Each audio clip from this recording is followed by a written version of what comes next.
You being a part of that, we appreciate it, and we thank you for it. Definitely. Thank you. And I really appreciate the opportunity. So feel free to call me anytime, have me back anytime. I would love it. Okay, yeah, Absolutely. definitely. Beck, anything before we go? Just before you get out of here, could you just let our listeners know what they can do to support your efforts? What can we do from somebody who's not well versed in politics, somebody who doesn't understand anything about politics? What can they be doing in order to support what you do? I have a few things to say. Don't watch Fox 45. That's the best answer ever. WBAL radio. Right. But no, I think it's important to spread the word on how important it is that we have to love and embrace and help our young people. One of the things that's troubled me the most about this narrative about juvenile crime being out of control is this idea that somehow these young people are just coming up and just making these decisions. Right.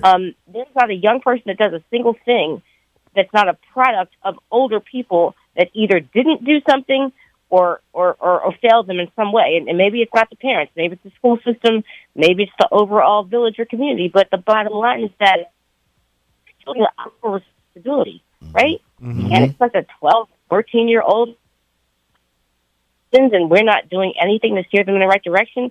So I've been pained by the lack of love that I've seen for our children. And it's our responsibility to take care of them, to steer them in the right direction. And frankly, if we don't do that, then we don't have a future. Yeah. Great I advice. totally agree. Yep. Thank you. Again, we thank you for coming on the air. Again, you're welcome. You got an open door. You're family now, so you can come on whenever there's something going on. You want to talk? We're here. This is not Fox. It's not BAL. Yeah. It's yours radio. Yeah. You know? That's one good look. We are one good thing about the show. You know. Yeah. Thank you. Yeah, I appreciate that, and I look forward to being down there in next week. All right. Okay. Cool. Senator Jill P. Carter, It's Yours Radio, the People's Champ. It's Yours Radio. Again, thank you.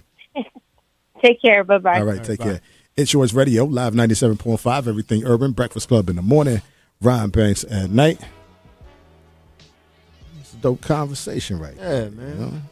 It's good to hear. You know, and I wasn't sure how, you saw, politicians, they kind of scripty. Yep. Stay to the script. Yep. She was real.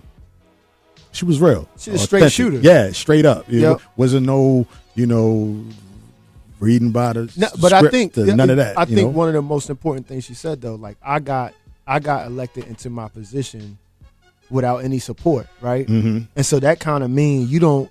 I think sometimes when you got all these hands on you, you got to act or do a certain way. Yeah. You know what I mean? Yeah. But if you kind of get it out of the mud that way, you can kind of be exactly who you are. Yeah. You know what I mean? Yeah. You used to the knives in the back. You used to people not really supporting what you do. So you can be you. Yeah, and again, she said, she came in as a lawyer and not as a politician. So Right.